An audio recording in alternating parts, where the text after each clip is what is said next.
Nattika sitting MLA. C Mukundan ബി.ജെ.പിയിൽ ചേർന്നു. BJP Thrissur city ജില്ലാ കമ്മിറ്റി ഓഫീസിലെത്തിയ സി മുകുന്ദനെ ബി.ജെ.പി സിറ്റി പ്രസിഡന്റ് ജസ്റ്റിൻ ജേക്കബിന്റെ നേതൃത്വത്തിൽ സ്വീകരിച്ചു. തുടർന്ന് നേതാക്കളുമായി കൂടിക്കാഴ്ച നടത്തിയ ശേഷം ബി.ജെ.പി അംഗത്വമെടുത്തു. അടുത്തിടെ പാർട്ടിയിൽ ചേർന്ന സി.പി.ഐ മുൻ നേതാവും വൈക്കം മുൻ എം.എൽ.എയുമായ കെ അജിത്താണ് മുകുന്ദനെ ബി.ജെ.പി പാളയത്തിലെത്തിക്കാൻ ശ്രമം നടത്തിയത്. സി.പി.ഐ വിട്ട സി മുകുന്ദനെ കോൺഗ്രസ് സ്ഥാനാർത്ഥിയായി മത്സരിപ്പിക്കാൻ നീക്കം നടത്തിയെങ്കിലും പ്രാദേശിക കോൺഗ്രസ് നേതൃത്വത്തിന്റെ എതിർപ്പിനെ തുടർന്ന് സി മുകുന്ദനെ കോൺഗ്രസ് കൈവിടുകയായിരുന്നു. കൂടുതൽ വിവരങ്ങളുമായി ജിജി ചേരുന്നു. ജിജി, അദ്ദേഹം നാട്ടികയിൽ മത്സരിക്കുന്ന കാര്യം വ്യക്തമാക്കിയോ?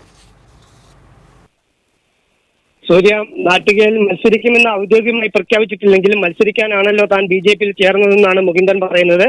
മുകുന്ദന് എൻ രാധാകൃഷ്ണൻ പാർട്ടി അംഗത്വം നൽകുകയും പാർട്ടി നേതാക്കൾ ചേർന്ന് അദ്ദേഹത്തെ ഷാൾ അണിയിച്ച് ഓഫീസിൽ സ്വീകരിക്കുകയായിരുന്നു.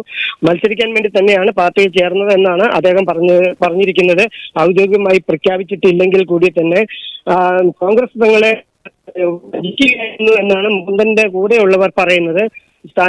സ്ഥാനാർത്ഥിയാക്കാമെന്ന് പറഞ്ഞ് ഡൽഹിക്ക് വിളിച്ചു വരുത്തി തങ്ങളെ മുകുന്ദനെ വഞ്ചിച്ചു എന്നാണ് ബി.ജെ.പി മുകുന്ദനോട് കൂടെയുള്ളവർ തന്നെ ഇപ്പോൾ പറയുന്നത്.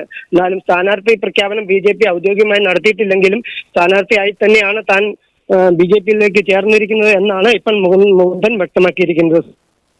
Nattika sitting MLA. C Mukundan ബി.ജെ.പിയിൽ ചേർന്നു. ബി.ജെ.പിയിൽ മത്സരിക്കുന്നതിനെക്കുറിച്ച് ഔദ്യോഗികമായ വിവരങ്ങളൊന്നും നൽകിയിട്ടില്ല. വിവരങ്ങളാണ് ജിജി നൽകിയത്.